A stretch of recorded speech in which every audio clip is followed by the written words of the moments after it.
Well, the other night I was out in Kitchener. A gentleman came by and he says, I'm 67 years old. I can't afford to keep my home because the person's in there for over a year not paying rent. Unacceptable, but we're going to straighten it out. Just stay tuned. We're working on something right now. 19 months of no rent. He's out over $30,000, money he doesn't have. And then there are the bills. Do you not feel like paying rent this month? Then don't. In Toronto, you can't be evicted for not paying your rent. Your landlord actually has to go to court and wait at least 6 months of you not paying before they can do shit. Tenant just left, hasn't paid rent, and then he leaves the house in this condition. Selling the condo is not a great option. Who would buy with a tenant who won't pay and won't leave? I have files where it's over $100,000 in arrears, all due to the delays. I've been told you're looking at minimum 24 months.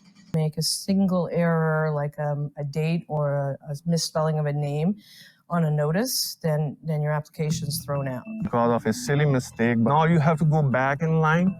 I can't describe the mental agony the family has been through. Did you ever tell anyone you know or love to be a landlord? Never. Never. I'm done being landlord. They stay out of this mess. This is not worth it. Not worth it at all.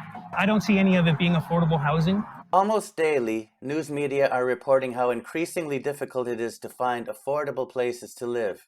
But little is said about solutions, except build more housing, which could take years.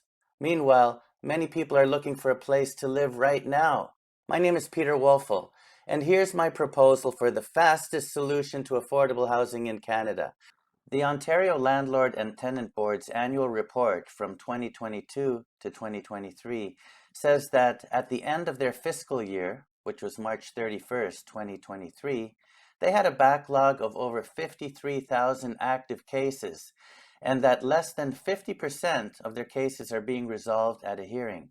And that means many go back into the queue.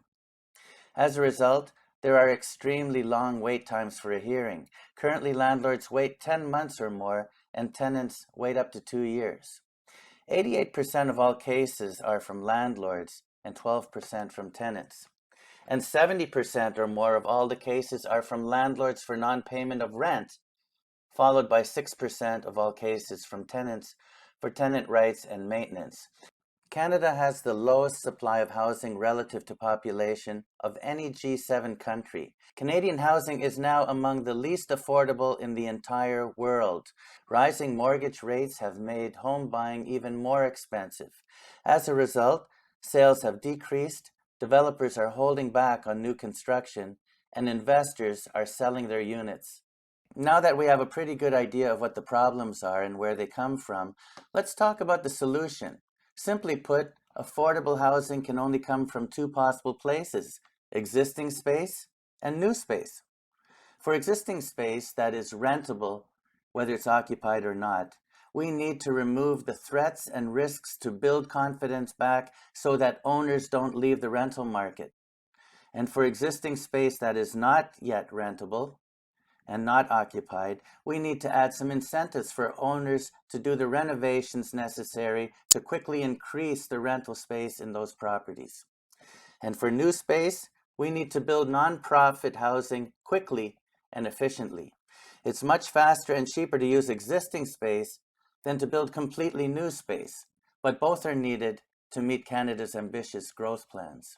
Here is a list of steps for the fastest and most sustainable solution. See the full presentation for more details and reasons behind each step. There will be many benefits if the suggestions are implemented, including tenants, more affordable housing, less scrutiny, and a bank line of credit. Children, innocent children will not be hurt if their blacklisted parents can get rental offers. Landlords, less risk of financial loss, less risk of time wasted with the LTB. LTB, significant reduction in hearings, time, cost, and stress. Social services, easier and faster for their clients to find housing. Society, as owners are less afraid to rent existing units and invest in new ones. Competition for tenants will increase, which will lower rent prices. Taxpayers, we all benefit from more taxes being paid on rental income to support our services. and politicians. More votes from hardworking people and businesses that pay rent on time and believe in human rights.